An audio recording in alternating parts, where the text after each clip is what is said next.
نحن ما عنا شيء نخاف عليه، كل واحد هاتفه بايده دكينا على الهاتف وركضنا.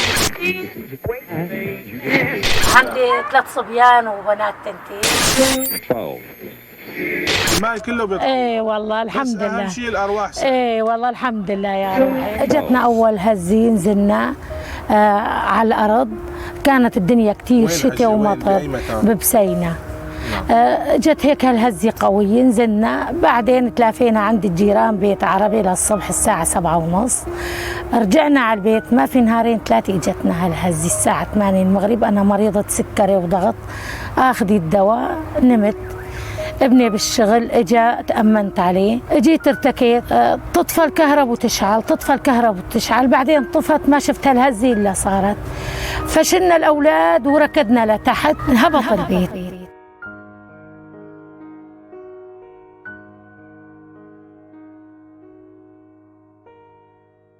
وبعدين نزحنا، نحن قعدنا ببسينا شي شهرين. في حدا؟ الحمد لله من عيلتي ما حدا تضرر. الحمد لله. يعني طلعنا عند المغربيات بس بدنا حدا يلافينا. اتصل ابن عمو عم رفيقه، والله ما بقى اذكر بالضبط، شالونا وطلعنا بثيابنا واجينا. هاي الخيمة نحن 5 عيال متواجدين فيها، 4 عيال وبنتنا اجت لعنا من تركيا من الزلزال، جوزها ضل يشتغل وهي معاها بنته وصبي من الزلزال هون. وهاي الخيمة جوز بنتي قدم لي اياها، ما هان علي اقعد انا وكنايني وبنتي عند هالجماعة، قدم لي اياها قعدنا. قاموا اجوا بعثوا لنا خيمتين سفينة، ما اعطونا معاهن شيء وقعدنا.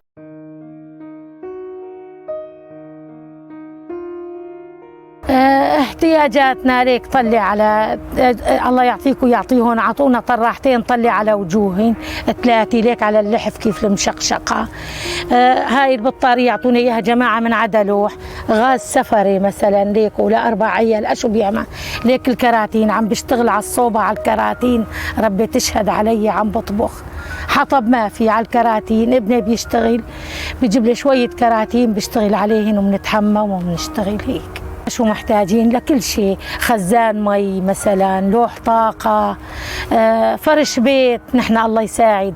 مادي ما في، مادي ما في. أنا ما عندي غير هالصبي، عنده كمان هو 3 أولاد، والصبي الثاني 5 أولاد الله يكون بعونهم يعني. وأنا وجوزي مريضين، زوجي مريض قلب وجايته جلطين، وأنا مريضة سكري وضغط وقلب ومعاي التقارير.